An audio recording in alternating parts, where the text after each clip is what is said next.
Subscribe कीजिए हमारे YouTube channel Saxena CP classes को और बेल आइकन को प्रेस कीजिए हमारा लेटेस्ट एजुकेशनल वीडियो सबसे पहले देखने के। हम लोग पढ़ेंगे प्रश्नावली 3.5 जो आप लोगों का किस चीज से रिलेटेड है, वज्र गुणन विधि है। क्या है आपका, देखिए वज्र गुणन विधि, ठीक है। क्या है आपका, वज्र गुणन विधि, ठीक है। इसका एग्जाम्पल लेकर अगर हम आपको समझाएंगे, ठीक है, तो थोड़ा आप लोगों को क्या करेगा, दिक्कत करेगा, ठीक है ना। पहले आपको मैं साधारण सा उदाहरण लेता हूं, उसके थ्रू आप समझिएगा। अगर आपको वज्र गुणन विधि अगर अच्छे से समझ में आ गया, तो और विधि से इसका आंसर निकालने में बहुत ही ज्यादा क्या है आपका, आसान है। प्यार से आप इस बात को समझिए हम क्या करते हैं, ठीक है। हम आपको इसका फॉर्मेट बता देते हैं कि इसका फॉर्मेट ये होता है। अगर कोई भी मान लेते हैं भाई, एक समीकरण युग में ले लेते हैं। जैसे आपका क्या है, देखिए a1x plus b1y plus c1 बराबर 0। क्या रहेगा, a1x plus b1y plus c1 बराबर 0 है। और दूसरा है आपका a2x plus b2y plus c2 बराबर 0। अगर हमें इसको किस विधि से सॉल्व करना है, वज्र गुणन विधि से सॉल्व करना है। किस विधि से, वज्र गुणन विधि से सॉल्व करना है। और इससे हमें x और y का मान निकालना है। आप आंख बंद करके आपका समझ रहे हैं इसमें क्या है, देखिए x है ना, तो x बटा के कुछ होगा। क्या होगा, x बटा के कुछ होगा। अभी मैं बताता हूं, ठीक है। इसके बराबर आ जाएगा, देखिए कि क्या होगा आपका, माइनस वाई। क्या होगा आपका, माइनस वाई बटा के हम कुछ लिखेंगे, ठीक है। इसके फिर बराबर क्या करेंगे, देखिए एक बटा के कुछ लिखेंगे। अचर पद जो भी होगा उसको हम लिखेंगे, ठीक है। बनाना सीखिए आप खुद से, ये चीज समझे ना, पूरा क्वेश्चन आप आसानी से कर सकते हैं, ठीक है। मैंने क्या लिखा, x बटा के कुछ लिखेंगे, माइनस वाई बटा के कुछ लिखेंगे और 1 बटा के कुछ लिखेंगे। यहां क्या लिखा है, x। तो x का जितना टर्म है ना, उसको क्या करिए, इसे छुपा दीजिए। दिख रहा है, दूरबीन तो नहीं लगा है ना, नहीं तो अंदर कहेंगे भाई दिख रहा है, ठीक है ना, नहीं दिख रहा है ना। अब अगर ये छुप गया तो बचा क्या आपका, देखिए ये दिख रहा है, ये दिखेगा ना। तो आपको क्या करना है कि यहां से y का जो गुणांक है उसका इसमें आपस में क्या करेंगे, गुणा कर देंगे। तो y का गुणांक क्या है, चिन्हों के साथ। अगर प्लस में चिन्ह है तो प्लस चिन्ह लेंगे, और माइनस में चिन्ह है तो माइनस चिन्ह लेंगे। बात समझ में आ रही है यहां पर। अब एक बात को समझिए कि यहां पर y का गुणांक क्या है आपका, b1 है ना। क्या है आपका, यही ना। तो यहां पे लिखेंगे, देखिए कि b1, इसके बाद किसका मल्टीप्लाई करना है इसमें, ये भी अचर है, सिर्फ अचर। क्या होगा, b1 c2, इसके बाद माइनस हमेशा लगाएंगे, माइनस। समझ में आया, इससे करेंगे, इसका इसमें मल्टीप्लाई करेंगे। कभी मत करिएगा नीचे से ऊपर कर दीजिएगा, नहीं तो आपका माइनस प्लस में फर्क हो जाएगा, ठीक है। हमेशा b1 फिर क्या हो जाएगा, c2। कोई दिक्कत है, इसके बाद माइनस, ये फिर नीचे से b2, इसका आपस में इसे गुणा कर देंगे तो क्या होगा आपका, b2 c1 या c1 b2, जो भी आपको समझ में आए। कोई दिक्कत है, यहां तक कोई दिक्कत नहीं है ना। बुद्धि लगाइए। अगर इस बात को नहीं समझ पा रहे हैं तो क्या करिएगा भैया, बोलिए, x को छुपाया, कोई दिक्कत है। अब क्या इसमें आपको आपत्ति आ रही है, भाई इसमें मैंने बोला इसमें इसका गुणा कर दीजिए, तो y को हमको नहीं लेना है क्योंकि वो चर है। इसके बाद ये b1 का c2 में मल्टीप्लाई करेंगे, क्या होगा, b1 c2। इसके बाद माइनस का चिन्ह, हमेशा माइनस हम लगाएंगे, इसका क्या होगा, b2 c1। कोई दिक्कत है। अब हमको क्या करना है, माइनस y। तो y का जितना टर्म है क्या करेंगे, उसको हम छुपा देंगे। क्या करेंगे, उसको। अब यहां पर जो y की बात आई ना, तो y का जितना पद है क्या करेंगे, छुपा देंगे। तो क्या बच रहा है, a1x a2x, यहां पर c1 और c2 दिख रहा है, यही तो दिख रहा है। कोई दिक्कत है, तो हम फिर वही तरीका करेंगे। अब उसका देखिए, इसका इसमें मल्टीप्लाई करेंगे। किसका, भाई ये तो छुप गया ना, नहीं छुपा, तो ये और ये यही तो बचा है या ना। अब क्या करेंगे, a1 का फिर हम किस में मल्टीप्लाई करेंगे, c2 में। ना देखिए, ऐसे अगर मल्टीप्लाई करेंगे हम तो लोग, तो ये c2 तक ही जाएगा ना। तो क्या होगा, a1 c2, क्या होगा आपका, A1 C2, फिर क्या करेंगे, माइनस का चिन्ह लगाएंगे। क्या करेंगे, माइनस का चिन्ह लगाएंगे। तो जब माइनस का चिन्ह लगाएंगे इसके बाद फिर क्या बचा, ये तो छुपा है ना, अब नीचे बचा A2 का किसमें मल्टीप्लाई करेंगे, किसमें, तो हो जाएगा A2 C1। यहाँ तक कोई दिक्कत है, कोई दिक्कत नहीं है। अब ये जो C1 बटा के C2 फिर छुपा दीजिए, ये तो आपका अचर पद आ गया ना। देखिए यहाँ पर 1 का मतलब ये अचर पद वाले की बात बोल रहा है। यहाँ पर C1 C2 क्या है आपका, वो अचर पद है। जब समीकरण हम बनाते हैं, जैसे देखिए 2x प्लस 3y प्लस 5 बराबर 0 करेंगे ना, बराबर के 0 अगर कोई भी चीज रहेगा, जैसे आपका है देखिए 2x प्लस वाई बराबर -5 है ना, तो इस 5 को बराबर को हमको इधर लाना है। बराबर को हमेशा क्या करेंगे, 0 ही रहेगा, उसको इस टर्म में हमको बनाना है। कैसे, 2x प्लस वाई माइनस इधर लाएंगे तो 5 बराबर 0। हमेशा इसे बना करके ही हम वज्र गुणन विधि से सॉल्व करेंगे। बात यहाँ तक समझ में आ रही है। तो हमें जैसे देखिए यहाँ पर x का गुणन क्या है, 2 है ना, यहाँ उसी को मैंने A1 लिखा है। बात समझ रहे हैं ना इस बात को। यहाँ पर मैंने B1 जो लिखा है वो y का गुणांक है, ये जो C1 जो है वो 5 का मान है, समझिए वो अचर का मान है। यहाँ तो कोई दिक्कत है, तो 1 बटा के लिखेंगे, फिर ये अचर वाला ना इसको हम छुपा देंगे, कहेंगे भैया तुम छुप जाओ। अब क्या का बचा, अब क्या दिख रहा है, देखिए A1 A2 B1 B2 दिख रहा है ना, तो फिर वही तरीका आपका A1 का B2 में, तो क्या होगा A1 B2, फिर क्या करेंगे, किस चीज का चिन्ह, माइनस। बात समझ में आ रही है। इसके बाद फिर किसमें, A2 का फिर B1 में, A2 का B1 में, ठीक है। इसके बाद हम क्या करेंगे, ये पहला हमारा तरीका है, पहले मैंने कर लिया। x का मान निकालना है तो भाई तीनों बराबर, एक बार इसके बराबर कर देंगे तो x का मान निकल जाएगा। y का मान निकालना है, इसको इसके बराबर कर देंगे, हमको y का मान निकल जाएगा। यहां तक कोई दिक्कत है। एक मैं एग्जाम्पल लेता हूं आपको, इसको हम समझाने का प्रयास करते हैं, ठीक है। एक एग्जाम्पल मैं लेता हूं, जैसे देखिए 2x प्लस 3y प्लस 7 बराबर 0, कोई दिक्कत है। दूसरा मैं एग्जाम्पल लेता हूं, एक और समीकरण लिख देता हूं, देखिए 3x प्लस 5y प्लस 8 बराबर 0। यहां तक कोई दिक्कत है, यहां तक तो कोई दिक्कत नहीं है ना। अब क्या करना है हमें, बस यही तरीका पाना है। मैंने क्या कहा, बोला x के बटा के मैं लिख दूंगा, क्या करूंगा, x के बटा के लिख दूंगा, बराबर लिख दूंगा माइनस y बटा के लिख दूंगा, ठीक है। बराबर मैं क्या करूंगा, 1 बटा के लिख दूंगा। कोई दिक्कत है, कोई दिक्कत नहीं है ना, अरे हाँ या ना, अरे मुख से बोलिए भैया, ठीक है। अब हमें क्या करना है कि भाई x बटा कुछ लिखना है ना, तो x को हम क्या करेंगे, पूरे टर्म को छुपा देंगे। क्या करेंगे, छुपा देंगे। जब x को हम छुपा देंगे तो बचा क्या आपका, यही बचा ना। फिर क्या करेंगे, 3 का 8 में मल्टीप्लाई करेंगे, समझ रहे हैं बात को ना। ऊपर से इसका 8 में करेंगे तो 8 3 का कितना हो जाएगा आपका, भाई हम लिखेंगे देखिए 3 गुणित 8। इसका किस चीज का चिन्ह, माइनस का चिन्ह। किस चीज का लगाएंगे, माइनस का चिन्ह लगाएंगे। फिर भाई इसको छुपाया तो ये इसका फिर 5 का 7 में करेंगे तो 7 बचे, भाई 7 गुणित 5 ऐसे लिख लेते हैं, कोई दिक्कत है। अब फिर माइनस वाई मैंने लिखा, इसके बाद वाई वाले टर्म को पूरा छुपा लेंगे, कहेंगे तुम छुप जाओ, तो कहेगा ठीक है मैं छुप गया। अब बचा क्या, ये बचा, कोई दिक्कत है। तो 2 का हम फिर किस में करेंगे, भाई ये छुप गया तो 2x बचा, तो 2 का किस में, 8 में, तो 2 × 8, फिर किस चीज का चिन्ह, माइनस का चिन्ह, कोई दिक्कत है। फिर हम क्या करेंगे, भाई इस तो छुपा है ना, तो इसका 3 और 7 बचा, क्या आपका आया देखिए 3 × 7, कोई दिक्कत है यहाँ पर। अब क्या बचा, अचर पद को छुपा लीजिए, बचा। और आपका 2 का किस में, 5 में, तो ये हो जाएगा देखिए 2 × 5 माइनस चिन्ह हमेशा बीच में जो रहेगा हमेशा माइनस का चिन्ह रहेगा। इसके बाद क्या होगा देखिए 3 × 3 गुणित 3।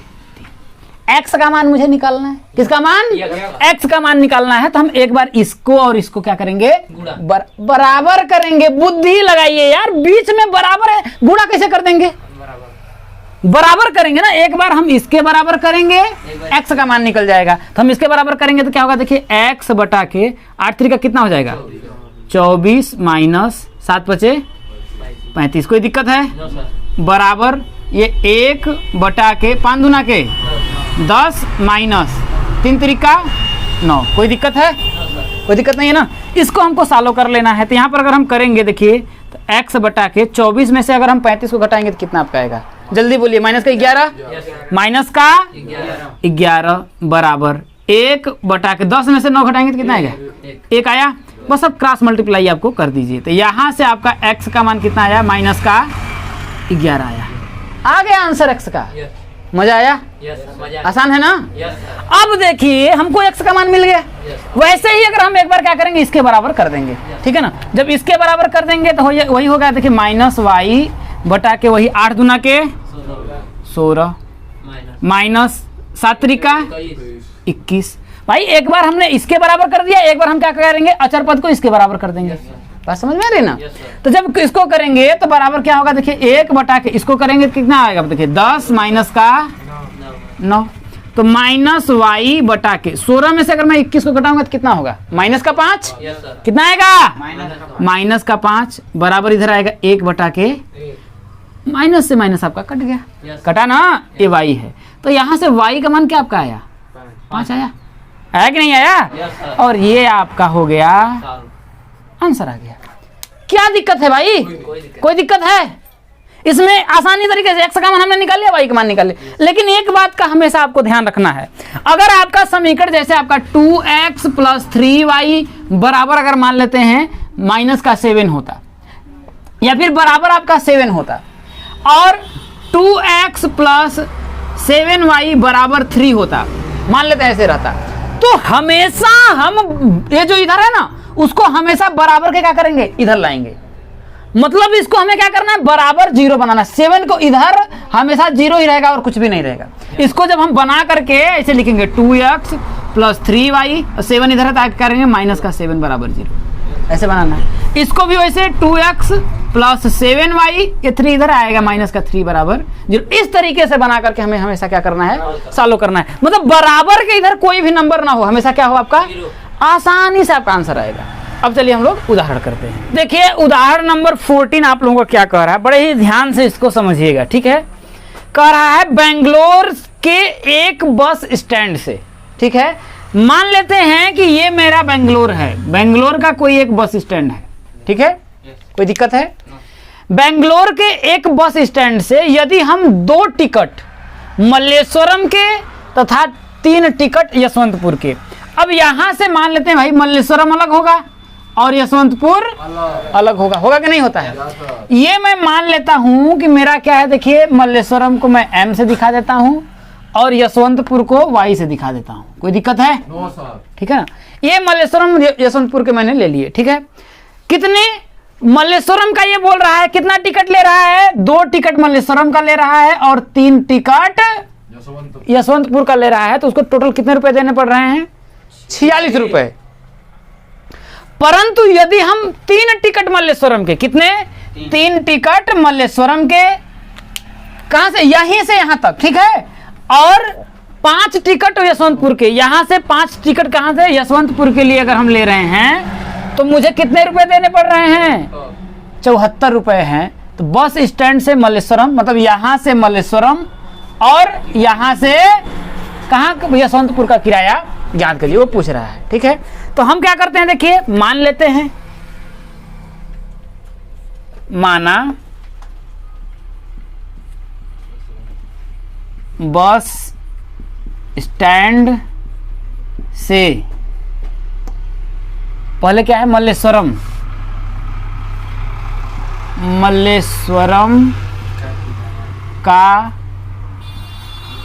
किराया बराबर x, किसका, मल्लेश्वरम का किराया कितना है, x, तथा इसको मिटा देते हैं, कोई समझ, या तो समझ में आ गई बात ना, x तथा इसी से लिख देते हैं, तथा यशवंतपुर, यशवंतपुर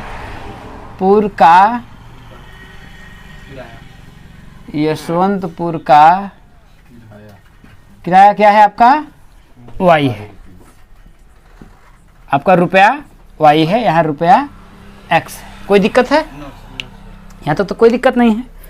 अब प्रश्नानुसार, प्रश्नानुसार पहला शर्त ये बोल रहा है कि यदि हम 2 टिकट कहाँ के लिए ले रहे हैं, मल्लेश्वरम के लिए ले रहे हैं। कहाँ के लिए, मल्लेश्वरम के लिए। अगर एक टिकट की कीमत x रुपए है तो 2 टिकट की कीमत कितनी होगी, 2x रुपए होगा ना। बुद्धि लगाइए, अगर एक टिकट की कीमत x रुपए तो 2 टिकट की कितना होगा, 2x होगा। कोई दिक्कत है? और 3 टिकट कहाँ के लिए, यशवंतपुर के लिए। अगर यशवंतपुर का एक टिकट का मूल्य y रुपए है तो 3 टिकट का मूल्य कितना होगा, 3y होगा। और इन तीनों को मिला करके उसको कितने रुपए देना पड़ रहा है, 46 रुपए देना पड़ रहा है। यहाँ तक कोई दिक्कत है? इसको मैं क्या करता हूँ, समीकरण नंबर 1 मान लेता हूँ। कोई दिक्कत है? अब द्वितीय शर्तानुसार,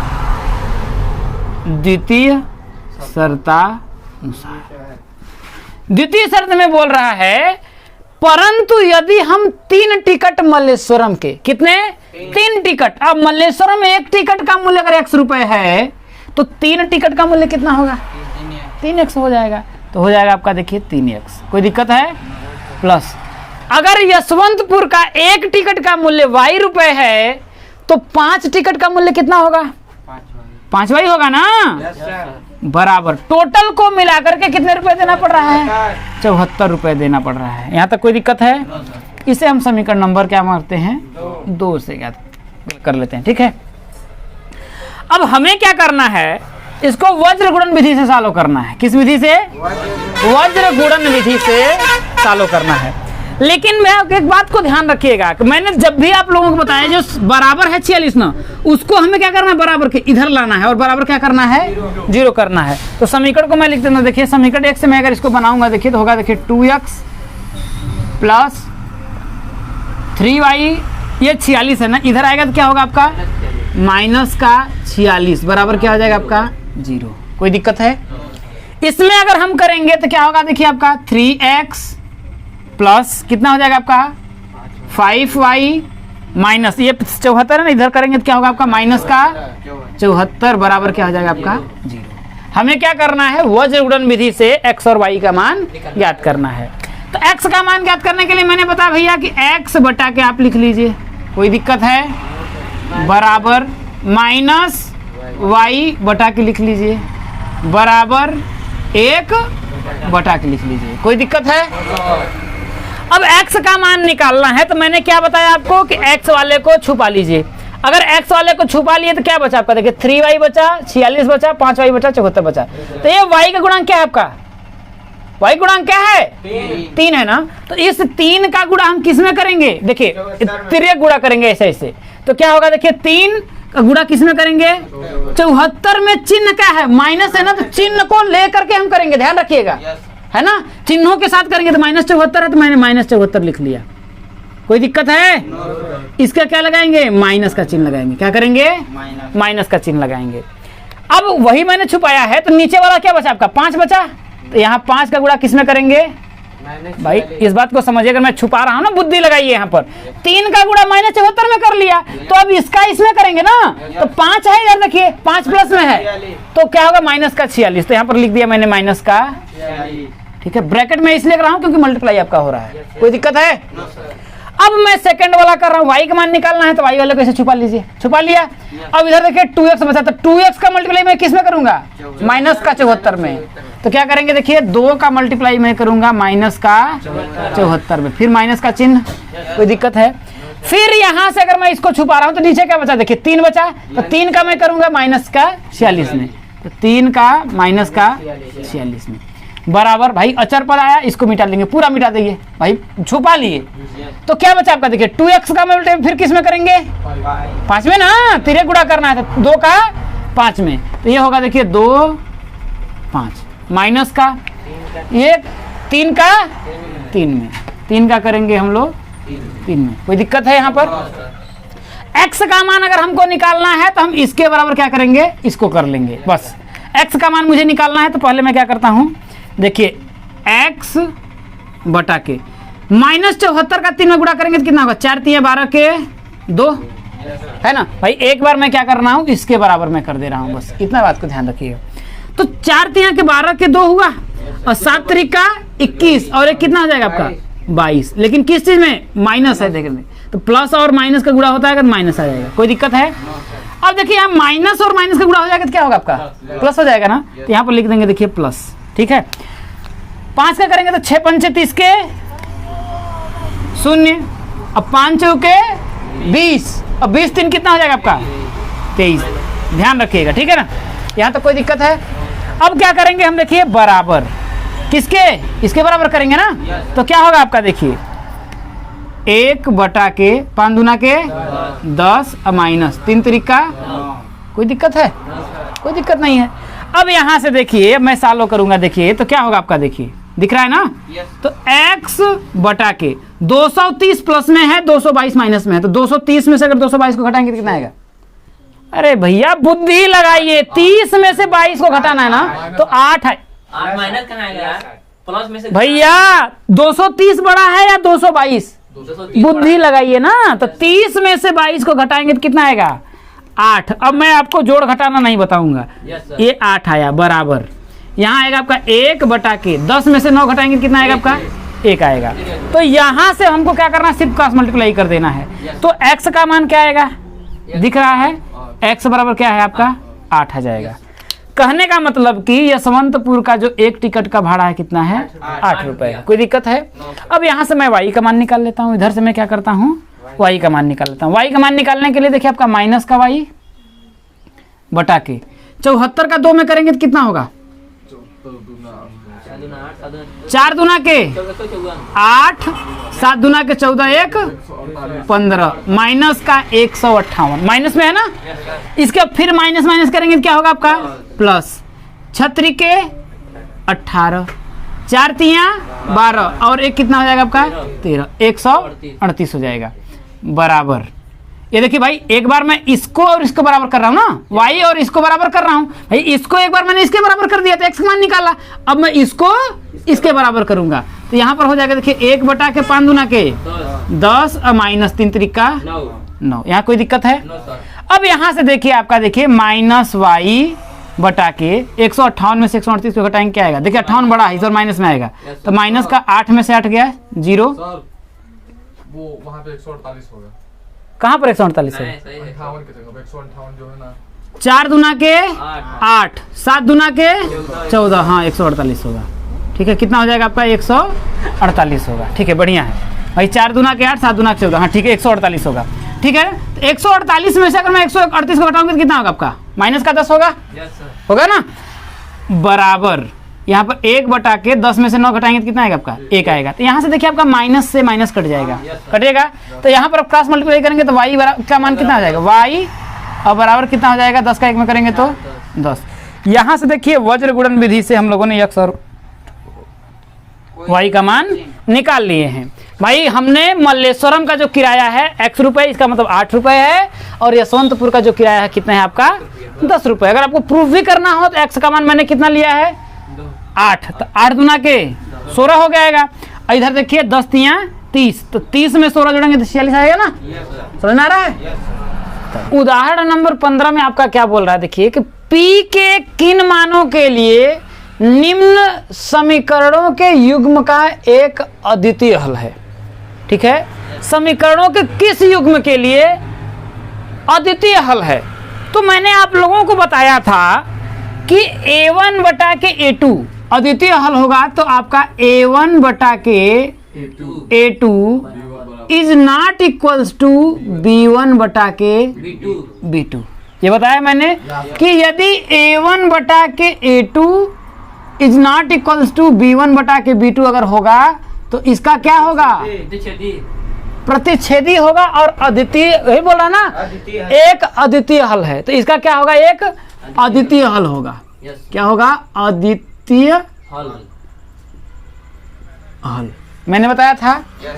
और यदि a1 बटा के a2 बराबर b1 बटा के b2 बराबर c1 बटा के c2, क्या होगा, अगर a1 बटा के a2 बराबर b1 बटा के b2 बराबर c1 बटा के अगर c2 होगा तो इसका क्या होगा, अनंत हल। इसके क्या होंगे, अनंत हल होंगे। ठीक है, और यदि a1 बटा के a2 बराबर B1 बटा के B2 is not equals C1 बटा के C2। क्या होंगे? अगर ये क्या होंगे होंगे तो इसका कोई हल नहीं होगा। क्या होगा? हल नहीं संभव नहीं नहीं। ये मैंने बताया था, ये बताया था, बताया था कि नहीं बताया था? तो यहां पर आपसे पूछ रहा है कि P के किन मानों के लिए निम्न समीकरण के युग्म का एक अद्वितीय हल है। किसके लिए है? अद्वितीय हल हमें करना है। तो यहां से अगर हम देखें तो जो A1 का मान है, किसका? A1 का मान है क्या है आपका? देखिए A1 का मान कितना है आपका? 4 है। अरे सिर्फ 4, मैं सिर्फ A1 का मान पूछ रहा हूं, बुद्धि लगाइए भैया। A1 का मान ये है ना, तो A1 का मान क्या होगा आपका? 4 होगा। B1 का मान कितना होगा आपका? P। अरे बुद्धि लगाओ यार। Y का मान गुणांक कितना है? अरे यही तो होता है ना, A1x plus B1y plus C1 बराबर 0 और A2x plus B2y plus C2 बराबर 0। तो B1y का ना गुणांक है, तो B1 का मान क्या है? y का गुणांक P। और यहां से C1 बराबर क्या होगा आपका? 8। A2 का मान कितना है? 2। B2 का मान कितना है आपका? 2। C2 का मान कितना है आपका? 2। हमें क्या करना है? एक अद्वितीय हल निकालना है, यही तो निकालना है। तो इसका मतलब हमें करना होगा कि A1 बटा के A2 is not equals to B1 बटा के B2 करना होगा, यही ना करना होगा। तो A1 का मान क्या है आपका? 4। A2 का मान कितना है आपका? देखिए 2 is not equals to B1 का मान कितना है आपका? P और B2 का मान कितना है आपका? 2 है? कोई दिक्कत है? यहां से अगर हम करेंगे देखिए तो आपका क्या होगा? देखिए ये 2 से 2 तो आपका नीचे से कट जाएगा, कोई दिक्कत है भाई? क्रॉस मल्टीप्लाई अगर करेंगे तो 2 इधर जाएगा, तो 2 से 2 तो कट ही जाएगा। यहाँ कोई दिक्कत है? तो यहां से आपका ये 2 से आपका 2 मैं क्या करता हूं? काट देता हूं। तो यहां पर आपको क्या आया? देखिए कि 4 is not equals to P। कहने का मतलब ये है कि P का जो मान है वो 4 नहीं होना चाहिए। अगर P का मान अगर 4 के P के अलावा, कहने का मतलब P का मान 4 के अलावा कुछ भी हो जाए, उसका क्या होगा? अद्वितीय हल होगा। लेकिन अगर P का मान क्या होता है? यहां बोला ना P का मान 4 के, P is not equal 4, P 4 के बराबर नहीं होना चाहिए। अगर P 4 के बराबर हो जाएगा तो उसका अद्वितीय हल नहीं होगा। तो इसमें यही ना पूछा है कि P के किन मानों के लिए निम्न समीकरणों के युग्म का एक अद्वितीय हल है। किन मानों के लिए? तो हम लिखेंगे कि 4 के अतिरिक्त, किसके भाई? P का मान यहां बोल रहा है ना, P नॉट इक्वल 4, मतलब P बराबर नहीं है 4 के, मतलब P का मान 4 नहीं है। तो हम लिखेंगे 4 के अतिरिक्त, किसके? 4 के अतिरिक्त कोई भी मान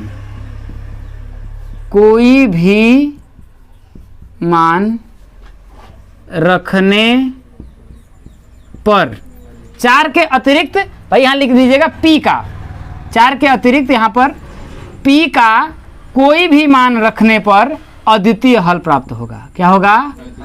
अद्वितीय हल प्राप्त होगा। यही आप लोगों का आंसर हो गया। ठीक।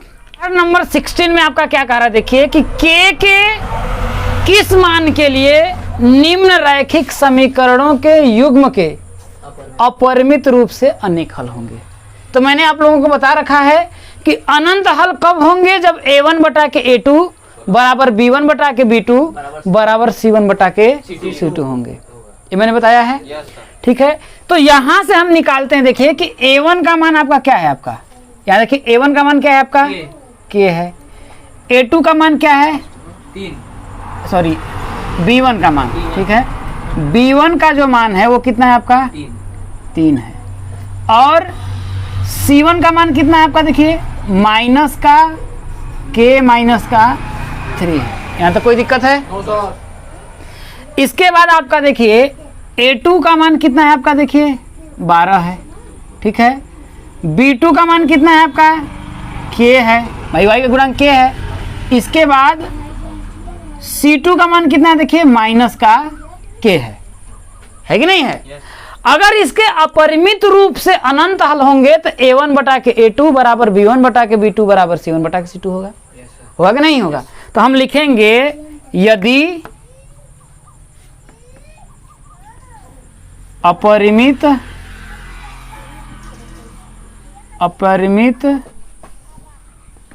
रूप से अनंत हल होंगे तो क्या होगा? a1 बटा के a2 बराबर b1 बटा के b2 बराबर c1 बटा के c2 हो जाएगा। तो यहाँ से a1 का मान कितना है आपका भैया? k है। k बटा के a2 का मान कितना है आपका? 12 बराबर b1 का मान कितना है? 3 है। b2 का मान कितना है आपका? k है बराबर c1 का मान कितना है? देखिए माइनस का k माइनस का 3 बटा के c2 का मान कितना है? माइनस का k। कोई दिक्कत है? कोई दिक्कत नहीं है ना? अब आप क्या करिए कि एक बार इसको ले लीजिए, ठीक है ना? किसी दो को लेकर के सॉल्व करना है। दूसरी बार इसको ले लीजिए या इसको ले लीजिए, आपका आंसर आ जाएगा। ठीक है ना? ठीक है, तो हम क्या करते हैं, एक बार देखिए इसको और इसको भाई बराबर है तो इसको ले लेते हैं, है कि नहीं? कोई दिक्कत है? तो यहाँ पर हम क्या करते हैं, देखिए इसको तो मिटा दें, इसका कोई अब यूज नहीं है ना? तो हम क्या करते हैं, इसको देखिए मिटा देते हैं। ठीक है ना? तो हम क्या करते हैं, देखिए यहाँ पर लिखेंगे यदि क्या होगा आपका? देखिए k बटा के 12 बराबर, आपकी इच्छा है किसी को किसको बराबर करिए। मैं इसको चाहूँ इसके बराबर ले लूँ, इसको चाहूँ इसको बराबर ले लूँ, इसको चाहूँ इसको किसी को, या इसको चाहूँ इसको बराबर ले लूँ, कोई फर्क नहीं पड़ता है। अब मैं पहली बार मैं क्या कर रहा हूँ ना, इसको इसके बराबर मैं ले रहा हूँ, ध्यान रखिएगा, इसको इसके बराबर ले रहा हूँ। k बटा के 12 बराबर कितना हो जाएगा? देखिए 3 बटा के क्या आएगा? आएगा कि नहीं आएगा? तो क्रॉस मल्टीप्लाई अगर हम करेंगे तो k का k में करेंगे तो कितना होगा आपका? देखिए अरे भैया 2k होगा। बुद्धि लगाइए प्रभु, k स्क्वायर होगा। कितना होगा? k स्क्वायर होगा बराबर 12 का 3 में करेंगे कितना होगा? 12 तिया 36। तो यहाँ से अगर हम k बराबर करेंगे तो इधर जाएगा तो क्या होगा? करड़ी में 36 होगा। Yes sir. होगा कि नहीं होगा? Yes sir. जब यहाँ से k का मान निकालेंगे तो क्या होगा? प्लस माइनस का, भाई 36 का वर्गमूल निकालेंगे तो कितना होगा? प्लस माइनस का 6 आएगा। यहाँ तक कोई दिक्कत है? यहाँ पर k का 2 मान आया, एक प्लस का 6 आया, एक माइनस का 6 आया। अभी ये फिक्स नहीं हुआ है कि k का मान 6 हुआ, k का मान माइनस 6 हुआ। फिर हम एक को और करते हैं। अब एक इसको इसके बराबर किए ना, हमारी इच्छा है तो हम इसको इसके बराबर कर लेते हैं, आंसर आ जाएगा। इसको इसके बराबर कर लेते हैं, जो मान आएगा, अगर प्लस में मान आएगा तो k का मान क्या होगा आपका? 6 होगा। अगर माइनस में आएगा तो k का मान क्या होगा? माइनस होगा। ठीक है, क्योंकि यहाँ पर दोनों प्लस प्लस में आ रहा है ना, दोनों एक प्लस में आ रहा है एक माइनस में आ रहा है, तो 6 का मान क्या होगा? एक प्लस हुआ एक 6 हुआ, माइनस हुआ, तो अभी फिक्स नहीं हुआ। तो एक बार जो आप बोल दीजिए कि आप इसको इसके बराबर कर दीजिए, इसको इसके बराबर, आपका आंसर आ जाएगा। तो चलिए इसको हम इसके बराबर कर लेते हैं। ठीक है ना? तो दोबारा हम करते हैं, देखिए कि यदि पुनः क्या है आपका? देखिए 3 बटा के k कितना है आपका? देखिए 3 बटा के k बराबर क्या होगा? देखिए माइनस k माइनस का 3 बटा के माइनस का k है। ठीक है, तो इस माइनस को हम नहीं लिखते हैं। ठीक है, क्यों नहीं लिखते हैं? क्योंकि ये यहीं पर तो सीधे अगर हम काटेंगे तो क्या ये नहीं कट जाएगा? क्या यहाँ पर ऐसे कट जाएगा? नहीं कट जाएगा, तो उसको नहीं, कोई फर्क पड़ता है? अब फिर 3 गुणा करेंगे तो k का 3 में गुणा करेंगे कितना होगा? 3k हो जाएगा। तो यहाँ पर हो जाएगा आपका, देखिए 3k बराबर k का k में गुणा करेंगे कितना होगा? k स्क्वायर हो जाएगा। मैं लिख लेता हूँ k का स्क्वायर माइनस 3 का k में करेंगे कितना होगा आपका? कितना हो जाएगा आपका? 3k हो जाएगा। कोई दिक्कत है? कोई दिक्कत नहीं है ना? अब मैं क्या करता हूँ, देखिए कि 3k जो है ना, इसको भाई यहाँ पर भी 3k है, यहाँ पर भी 3k है, 3 को क्या, अरे काटेंगे कैसे भैया? इधर जाएगा तो जुड़ेगा, कटेगा, जुड़ेगा ना? तो मैं क्या करता हूँ, देखिए इसको आपका इधर लाता हूँ। ठीक है, तो इधर आपका 0 हो जाएगा। भाई जब इसको मैं इधर भेज दूंगा तो इधर तो 0 हो जाएगा ना। इधर क्या हुआ आपका? देखिए k का स्क्वायर हुआ कि नहीं हुआ? माइनस का 3k हुआ, और ये भी अगर इधर जाएगा तो माइनस का 3k हो जाएगा। अब बराबर कितना हो जाएगा? 0 हो जाएगा ना? बात समझ में आई कि नहीं आया? बुद्धि लगाइए भैया, बुद्धि। इसके बाद क्या होगा आपका? देखिए k स्क्वायर माइनस का 3k और माइनस 3k कितना हो जाएगा? माइनस का 6 के बराबर कितना हो जाएगा आपका 0 हो जाएगा। इन दोनों में कॉमन क्या है, के है कॉमन भाई, इसमें भी के है, यहाँ के का स्क्वायर है। अगर हम के कॉमन ले लेंगे तो बचेगा क्या आपका, देखिए के माइनस का 6 बराबर कितना हो जाएगा आपका 0 हो जाएगा। कोई दिक्कत है? एक बार मैं करूंगा के बराबर 0, एक बार के माइनस 6 के बराबर 0 है कि नहीं है। तो यहाँ पर लिखेंगे देखिए कि यदि के बराबर 0, जब के बराबर 0 होगा तो के बराबर 0 होगा। भाई एक बार मैंने के बराबर क्या किया है 0 किया है, पुनः के माइनस 6 बराबर कितना हो जाएगा आपका 0, तो के का मान कितना आपका आएगा 6 आएगा ना। अब देखिए इन दोनों में देखिए एक प्लस माइनस 6 ना, तो के का मान क्या होगा आपका 6, मतलब यही ना पूछा है। देखिए के किस मान के लिए निम्न रैखिक समीकरण के युग्म के अपरिमित रूप से अनंत हल होंगे, तो के का मान क्या आएगा आपका, देखिए प्लस का 6 होगा। 6 के लिए अगर हम के की जगह अगर हम क्या करेंगे 6 रख देंगे तो इसके अपरिमित रूप से क्या हो जाएंगे, अनंत हल हो जाएंगे। क्यों? क्योंकि रेखाएं क्या होंगी आपस में समपाती हो जाएंगे, तीनों बराबर हो जाएंगे। बात समझ में आया कि नहीं है? यही आप लोगों का आंसर होगा। समझ में आया? माइनस में अगर यहाँ आता तो के का मान यहाँ पर भी क्या होता, माइनस लेते ना, यहाँ पर प्लस माइनस हुआ तो फिक्स नहीं हुआ ना कि के का, भाई एक ही मान ले सकते हैं, या तो प्लस ले या तो माइनस लेते, यही फिक्स किया ना। यहाँ से देखिए के का मान 0 भी आया है, लेकिन वहां पर ना इसमें यहाँ पर भाई एक जगह के का मान दोनों बराबर होना चाहिए ना, तो यहाँ पर के का मान दोनों बराबर क्या आ रहा है, देखिए 6 आ रहा है ना, इसलिए हम क्या करेंगे दोनों जगह पे 6 लेंगे और आपका उदाहरण पूरा क्या होता है, खत्म होता है। अब अगले दिन आप लोगों का प्रश्नावली के प्रश्नों को हम लोग करेंगे। समझ में आया अच्छे से?